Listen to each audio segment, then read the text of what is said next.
otu na-alụ ọrụ ka ndị agha bụ United Nigeria Chaplaincy UNC na-ịchafụ bekee achọgo nkwado ndị mgbasa ozi ịkọrọ mba ụwa ihe ha na-eme maka ọdịmma ọhaneze ka ọ na-ekwu okwu mgbe otu ahụ chọtara onye isi ụlọ ọrụ Anambra Broadcasting Service bụ Sachido Obidiegwu ka onye isi ha na Anambra steeti Maazị David Arinzechukwu dị wee kọwaa n'otu UNC ahụ nke gọọmenti debara aha ha n'akwụkwọ n'afọ 2011 na-alụ ọrụ n'akụkụ ala Naịjirịa dị iche iche ebe ọbụla e nwere mkpa maka ịlụ ọrụ udo. Onye nta aka bụ Joseph Egbeọcha ga-akọkwuru gị akụkọ akọluo ya n'isi.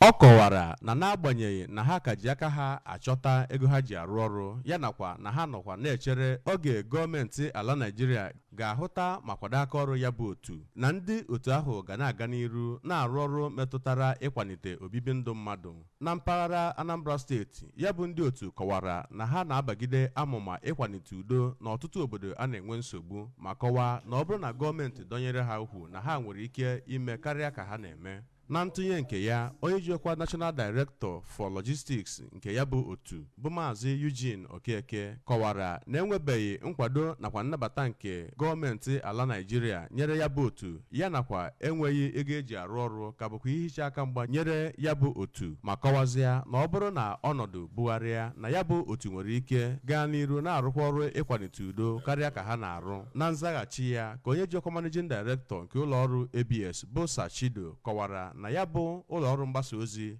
bụ nke kere ajị n'ume iji hụ na ọ na-agbasa ozi na-akwalite udo nakwa mmepe obodo. Ọ gwaziri ya bụ ndị otu ka ha gaa n'iru hụ na ha kwalitere ozi ga-eme ka ndị mmadụ mara nke ha na-arụ ma gbaa mbọ hụ na ya bụ otu bụ nke gọọmenti maara ma na-adọnyere ukwu ma kwezie nkwa nkwado ụlọọrụ ABS. Ndị so ya bụ onye isi ụlọọrụ ABS wee nabata ya bụ ndị ọbịa gụnyere onye ji ọkwa Acting Director nke News na Current Affairs bụ Oliakụ Judy Jeff Nwabueze nakwa onye Director nke Commercial Services bụ Oliakụ Beatrice Akwananye. Ebe ndị so ndị otu ọbịa ahụ bụ UNC bịa gụnyere onye ji ọkwa National Director nke Training bụ Maazị James Obasi, onye ji ọkwa odeakwụkwọ izugbe ya bụ otu na Anambra steeti bụ Maazị Ben Odiwe, onye ji ọkwa Deputy Operations nke ngalaba ụlọọrụ ahụ na Anambra steeti bụ Maazị Nnamdi Enechukwu nakwa onye ji ọkwa National Store Keeper bụ Oriakụ Esther Obiọzọ. Site n'Ọka, abụ Joseph Egbeọcha maka akụkọ ụwa ABS.